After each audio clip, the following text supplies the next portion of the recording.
Salut les amis, chers Cotomamé et Cotopapé. Imaginez la scène. Il est 3 heures du matin. Toute la maison dort paisiblement. Soudain, un bruit étrange vous réveille. C'est votre chat, votre amour absolu, qui est en train de boire l'eau croupie qui stagne au fond du pot de votre plante verte, ou pire, l'eau des toilettes, alors que juste à côté, dans la cuisine, trône sa magnifique gamelle d'eau minérale fraîche que vous venez de changer avec amour. Vous vous asseyez dans votre lit en soupirant et vous vous posez la question fatidique. Pensez-vous qu'il fait ça juste pour vous embêter? Fait-il ça par pure méchanceté féline? Ou alors est-ce qu'il s'est tout simplement cassé de l'intérieur? Rassurez-vous, votre chat n'est pas cassé, mais il a une logique bien à lui.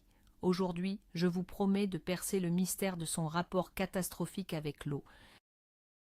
Et c'est vital, car derrière ces petites manies amusantes se cache le plus grand ennemi de nos matous, les problèmes rénaux. D'ailleurs, avant de commencer, dites-moi tout dans les commentaires. Comment s'appelle votre petit voyou poilu et quelle est la pire chose qu'il ait bu? J'attends vos histoires croustillantes. Pour comprendre notre tigre de salon, il faut faire un petit voyage dans le temps. Oubliez le chat qui dort 20 heures par jour sur votre clavier d'ordinateur. À l'origine, le chat est une créature du désert. Oui, ce gros paresseux qui pleure devant le frigo a des ancêtres qui parcouraient les sables chauds du Moyen-Orient. Et dans le désert, devinez quoi? Il n'y a pas de robinet. Leurs ancêtres obtenaient 70 à 80% de l'eau dont ils avaient besoin directement en mangeant leur proie. Une petite souris, bien fraîche, c'est presque comme une gourde sur pattes pour un chat sauvage. À cause de cet héritage génétique, nos chats modernes ne ressentent presque pas la soif. Leur cerveau n'est tout simplement pas programmé pour se dire « Tiens, il fait soif, je vais me siffler un grand verre d'eau ». C'est de là que viennent tous nos ennuis. Car si votre chat ne boit pas assez, ses reins doivent travailler comme des forçats pour filtrer les toxines et à la longue, la machine s'épuise. Alors, comment contrer la nature et sauver ses petits organes vitaux? C'est ce que nous allons voir ensemble. Imaginez la scène. Votre boule de poil préférée, votre maître absolu, dort paisiblement sur le canapé. Tout semble parfait. Mais saviez-vous qu'un ennemi invisible pourrait être en train de préparer une attaque sournoise? Oui, je parle de l'insuffisance rénale. C'est la maladie numéro 1 chez les chats âgés. Et elle est aussi discrète qu'un chat qui vole un bout de jambon sur la table. Nos félins domestiques sont des maîtres dans l'art de dissimuler la douleur. Dans la nature, montrer sa faiblesse, c'est devenir le déjeuner d'un autre. Donc, votre petit prédateur de salon va faire semblant que tout va bien, même si ses reins crient à l'aide. Quand les symptômes deviennent, enfin, visibles pour nous, simples humains, à l'esprit lent, il est souvent trop tard. Une grande partie des reins est déjà détruite de manière irréversible. C'est pourquoi nous ne pouvons pas simplement attendre qu'ils viennent nous dire « Hé, humain, j'ai mal au dos, appelle le vétérinaire ». Nous devons anticiper et ruser, il faut absolument le piéger pour qu'il prenne soin de lui, à son insu. Parlons d'abord du grand mythe des croquettes. Vous savez, cette petite nourriture sèche si pratique pour nous. Vous remplissez le bol et hop, vous avez la paix pour la journée. Mais du point de vue de l'hydratation, c'est une catastrophe monumentale. Les croquettes contiennent à peine 10% d'humidité. Rappelez-vous de notre petite leçon d'histoire féline. Le chat tire son eau de sa nourriture. S'il ne mange que des choses sèches, il vit littéralement dans un état de déshydratation chronique légère. Ces pauvres reins doivent alors concentrer l'urine au maximum pour conserver le peu d'eau disponible dans son corps. C'est exactement comme si on vous obligeait à manger des biscuits secs toute la journée sans jamais vous donner un verre d'eau. Autant vous dire que l'ambiance ne serait pas à la fête. La solution n'est pas d'interdire les croquettes, mais de les compléter avec de la nourriture humide, comme de la pâtée, qui contient environ 80% d'eau.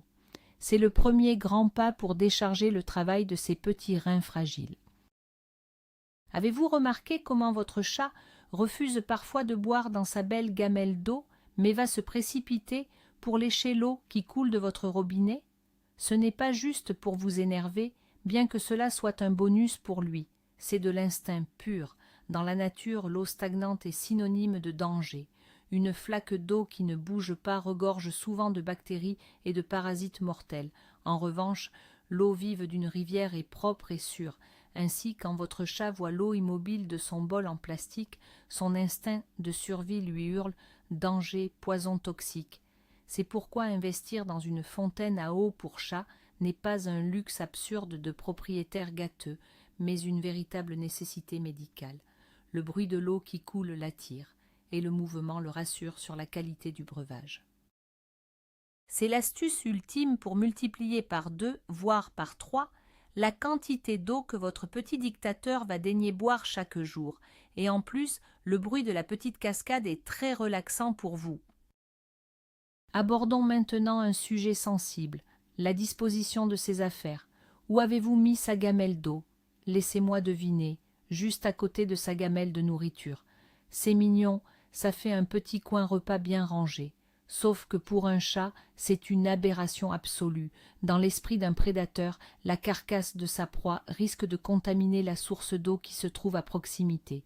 S'il boit là où il mange, il a l'impression d'avaler de l'eau souillée par le cadavre du rongeur imaginaire qu'il vient de dévorer. C'est une question de survie. Essayez d'éloigner son point d'eau d'au moins quelques mètres de sa nourriture. Vous serez absolument choqué de voir à quel point il va se mettre à boire beaucoup plus souvent. Mieux encore, dispersez plusieurs points d'eau dans la maison, dans des endroits calmes. Les chats adorent patrouiller sur leur territoire et découvrir une source d'eau au cours de leur longue expédition entre le canapé et le lit. C'est le côté petit explorateur qui sommeille en eux. Pire encore que l'eau près de la nourriture, l'eau à côté de la litière. Cela paraît évident pour nous, mais beaucoup de gens placent toutes les affaires du chat dans les toilettes ou la salle de bain pour gagner de la place. Imaginez un instant manger votre dîner étoilé et boire votre grand cru juste au-dessus de vos propres toilettes. Ça ne vous donne pas vraiment envie, n'est-ce pas? Eh bien, pour votre chat, dont l'odorat est 14 fois supérieur au nôtre, c'est une torture psychologique et olfactive. L'odeur d'ammoniac de son urine va totalement l'écœurer de son bol d'eau. Résultat, il va se retenir de boire jusqu'à ce qu'il n'en puisse plus, ce qui est catastrophique pour la filtration rénale. Offrez-lui le luxe d'espaces séparés, une pièce pour les affaires sales, une zone pour manger et des petits coins d'eau cachés un peu partout. Traitez-le comme le roi qu'il pense de toute façon être, et ses reins vous diront un immense merci. C'est le prix à payer pour cohabiter avec une divinité féline. La forme du bol a aussi une importance cruciale. Avez-vous déjà entendu parler de la fatigue des moustaches? Ce n'est pas une blague de vétérinaire, c'est un vrai problème. Les moustaches de votre chat, qu'on appelle les vibrisses, sont des organes sensoriels ultrasensibles connectés à de nombreuses terminaisons nerveuses. Si vous lui donnez de l'eau dans un bol profond et étroit, ses moustaches vont frotter contre les bords à chaque gorgée. Pour lui, c'est comme entendre le bruit d'une craie sur un tableau noir à chaque fois qu'il essaie de s'hydrater. C'est stressant, agaçant, et cela finit par le dissuader de boire. Il va juste tremper le bout de sa langue, à contre-cœur, puis repartir faire une sieste de protestation. Changez ses gamelles pour des récipients très larges, plats, presque comme des assiettes creuses. Ces vibrisses ne doivent rien toucher. Vous verrez, votre petit tigre boira avec beaucoup plus d'enthousiasme quand il n'aura plus l'impression de se faire électrocuter la tête à chaque repas. Parlons du matériel du bol. Si vous utilisez des bols en plastique, jetez-les immédiatement. Le plastique est l'ennemi juré de l'eau fraîche pour les chats. Tout d'abord, il donne un micro-goût à l'eau que le palais délicat de votre félin déteste profondément. Ensuite, le plastique se raye très facilement. Ces micro-rayures deviennent des nids douillets pour les bactéries, ce qui modifie l'odeur de l'eau et peut même donner à votre chat ce qu'on appelle l'acné féline, ces petits points noirs sous son menton. Optez toujours, je dis bien toujours, pour de la céramique, du verre ou de l'acier inoxydable. Ces matériaux gardent l'eau plus fraîche, n'altèrent pas le goût et sont faciles à nettoyer de manière hygiénique. Mon chat personnel refusait de boire pendant des mois, jusqu'à ce que je lui mette son eau dans un grand saladier en verre trempé. Depuis, il s'y penche comme Narcisse regardant son reflet. Des petits changements de décoration pour vous, un pas de géant pour la santé de ses reins. que dire de cette habitude fascinante qu'ont les chats de plonger leurs pattes dans l'eau avant de la lécher?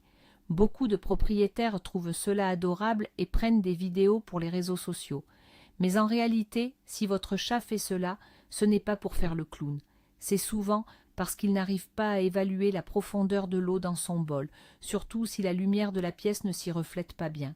Comme il déteste avoir de l'eau dans les narines, il utilise sa patte comme une petite sonde pour tester le niveau, avant de finalement l'utiliser comme une cuillère. C'est amusant à voir, mais l'eau devient très vite sale avec toute la poussière et la litière coincée entre ses coussinets. Là encore, une fontaine à eau résout le problème car l'eau en mouvement crée des reflets que le chat peut parfaitement voir. Fini la pataugeoire dans le salon et bonjour l'eau propre et saine toute la journée. Vos sols resteront secs et ses reins resteront propres. Il est temps de casser un autre mythe très tenace, alimenté par des siècles de dessins animés, le petit bol de lait. On a tous en tête l'image du chat de gouttière lapant joyeusement son lait de vache. Erreur fatale. La grande majorité des chats adultes sont intolérants au lactose. Leur système digestif n'a pas les enzymes nécessaires pour le traiter. Donner du lait à votre chat, c'est lui garantir des maux de ventre, des gaz dignes d'une arme chimique et des diarrhées carabinées. Et que provoque une forte diarrhée? Une déshydratation massive et rapide. C'est exactement l'inverse du but recherché pour protéger ses reins. Si vous voulez vraiment lui faire plaisir avec un liquide goûteux, utilisez plutôt du bouillon de poulet ou de bœuf, mais attention, un bouillon fait maison, sans sel, sans oignon et sans ail, car ces aliments sont toxiques pour eux. Un peu de bouillon non salé dilué dans son eau peut transformer une boisson ennuyeuse en un cocktail de luxe qu'il adorera déguster. Maintenant, penchons-nous sur les signes d'alerte. Comment savoir si les reins de votre chat commencent à fatiguer? Le premier signe est souvent très subtil et il se passe dans la litière. Si vous remarquez que vous devez changer le sable beaucoup plus souvent ou que les agglomérats d'urine sont soudainement devenus gros comme des pamplemousses alors qu'ils faisaient la taille d'une noix de coco avant, méfiez-vous. Beaucoup de maîtres pensent « Oh, c'est génial, il boit beaucoup d'eau maintenant ». Grosse erreur. Quand un chat se met soudainement à boire des quantités astronomiques d'eau et donc à uriner massivement, ce n'est pas un signe de bonne santé. Au contraire, c'est le signe que ses reins ont perdu leur capacité à concentrer l'urine. L'eau traverse son corps sans être retenue. Il boit pour compenser cette fuite désespérée. C'est le paradoxe de l'insuffisance rénale. Un chat malade boit énormément, mais reste constamment déshydraté de l'intérieur. C'est le drapeau rouge absolu. Un autre signe discret mais révélateur est lié à son comportement quotidien. Si votre chat, d'ordinaire très joueur ou du moins toujours présent dans les mêmes pièces que vous, se met soudain à disparaître, c'est suspect. Un chat qui ne se sent pas bien a tendance à se cacher dans des endroits improbables, tout au fond du placard, sous le lit, derrière le canapé. Il s'isole parce qu'il se sent vulnérable. À cela s'ajoute une léthargie qui va au-delà de la simple sieste réparatrice.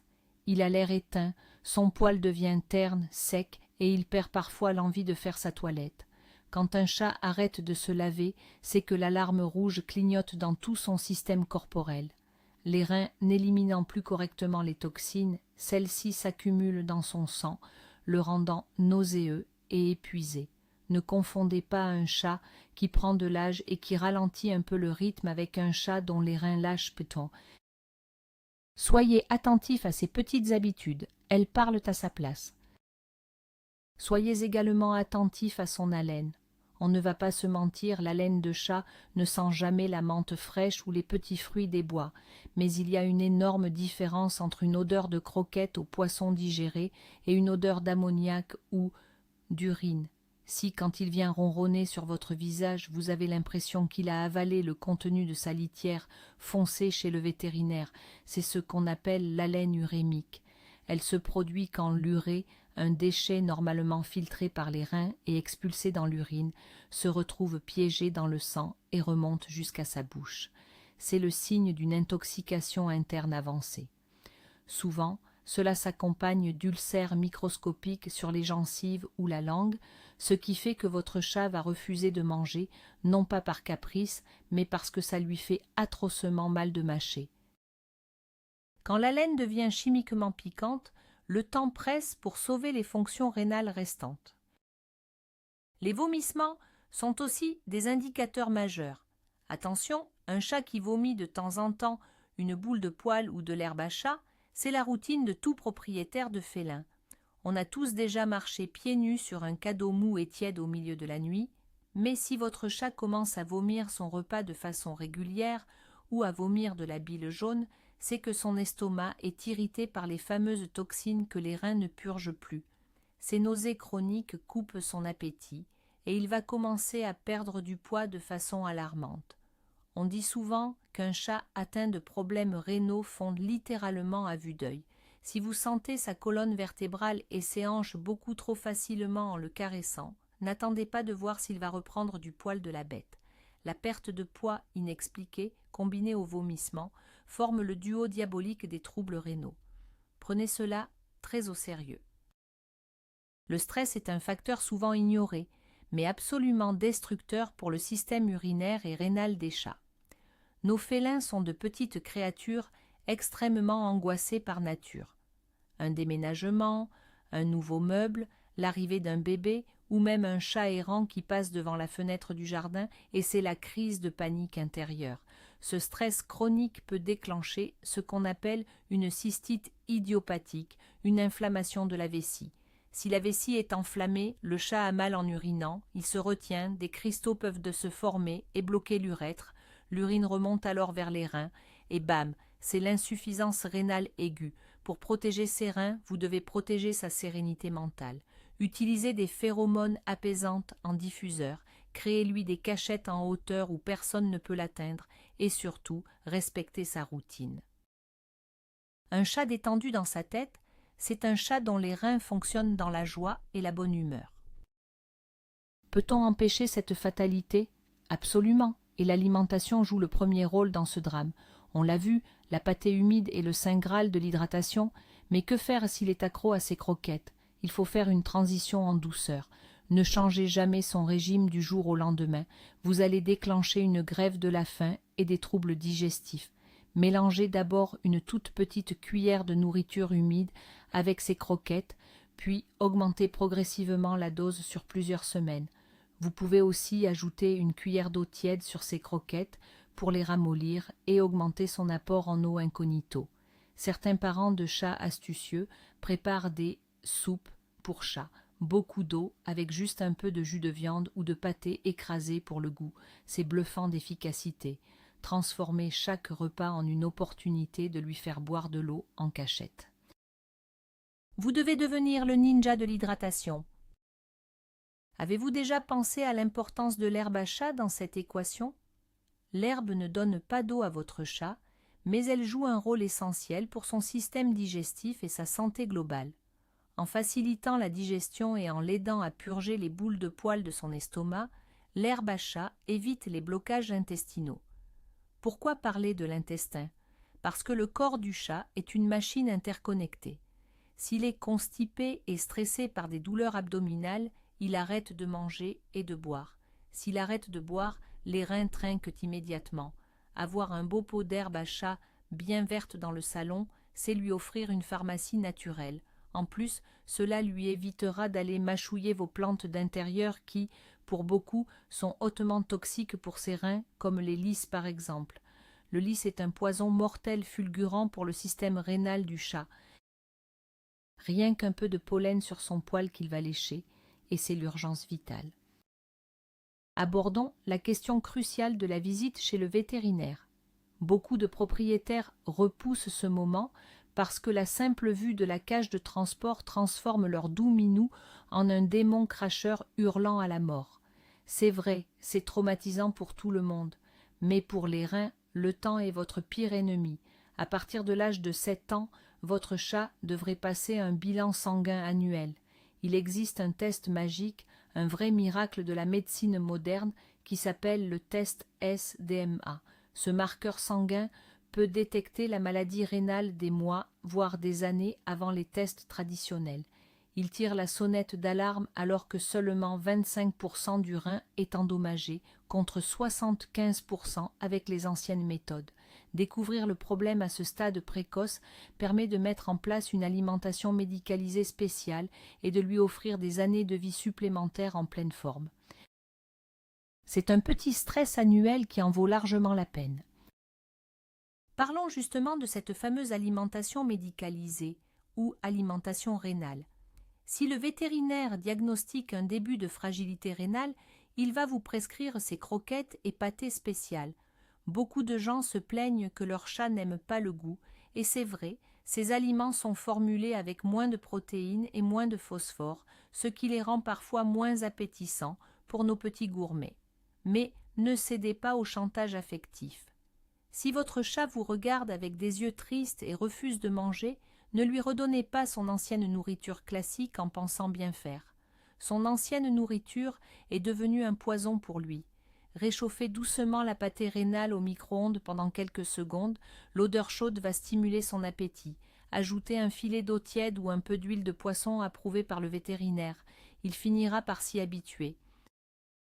C'est vous l'adulte responsable, pas lui, même s'il essaie de vous faire croire le contraire. Il est fascinant de voir à quel point nos félins ont des préférences marquées pour l'eau que nous buvons. Avez-vous remarqué qu'il ignore royalement sa fontaine à 100 €, mais qu'il plongera tout son visage dans votre verre d'eau posé sur la table de nuit? Ce comportement curieux est une autre opportunité pour nous.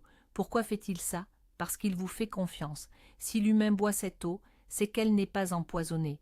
C'est le test de sécurité ultime à ses yeux. Utilisez cette faille psychologique. J'ai personnellement placé un grand verre d'eau lourde exprès pour mon chat sur ma table basse.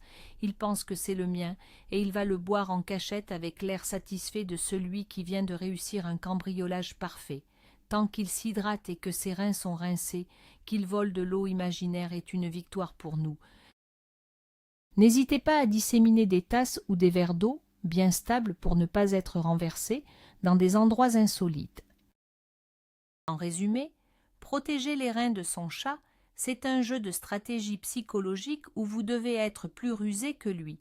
Pour récapituler le plan d'action, on passe un maximum à l'alimentation humide, on bannit les bols en plastique minuscules, on installe des fontaines à eau loin des gamelles de nourriture et encore plus loin de sa litière puante. On garde un œil d'aigle sur les boules d'urine dans la litière et sur d'éventuels vomissements. Et enfin, on prend son courage à deux mains pour le contrôle annuel chez le vétérinaire avec ce fameux test S-DMA. C'est vrai, ça demande un peu d'organisation, et oui, vous allez devoir vous plier à ces petits caprices d'aménagement intérieur. Mais quand on y pense, n'est-ce pas déjà ce qu'on fait tous les jours pour eux? Sauver ses reins, c'est s'assurer qu'il continuera à nous réveiller la nuit, à perdre ses poils sur nos vêtements noirs et à nous juger en silence du haut de son arbre à chat pendant de très longues et belles années. Voilà, vous savez maintenant tout ce qu'il y a à savoir sur les mystères de l'hydratation féline et la sauvegarde de leurs précieux petits reins. Vous comprenez enfin ce qui se passe dans cette petite tête poilue quand il boude son bol d'eau. Bien sûr, ils sont têtus. Bien sûr, ils ont des exigences dignes de la royauté, mais malgré toute leur chalostie, toutes ces petites bêtises qui nous agacent parfois, nous les adorons de tout notre cœur, n'est-ce pas? Leur santé est entre nos mains, et avec ces quelques astuces simples, vous êtes prêts à leur offrir une vie longue, heureuse et parfaitement hydratée. Si vous avez appris quelque chose de nouveau aujourd'hui, ou si vous avez souri, n'oubliez pas de mettre un énorme pouce bleu pour soutenir la chaîne. Abonnez-vous pour devenir l'humain parfait que votre chat mérite, et surtout partagez cette vidéo avec tous vos amis qui ont des chats. Vous pourriez littéralement sauver une vie féline aujourd'hui. D'ailleurs, avant de partir, dites-moi dans les commentaires, allez-vous acheter une fontaine à eau ou avez-vous déjà une astuce secrète pour faire boire votre tigre de salon? À très vite pour de nouvelles aventures félines.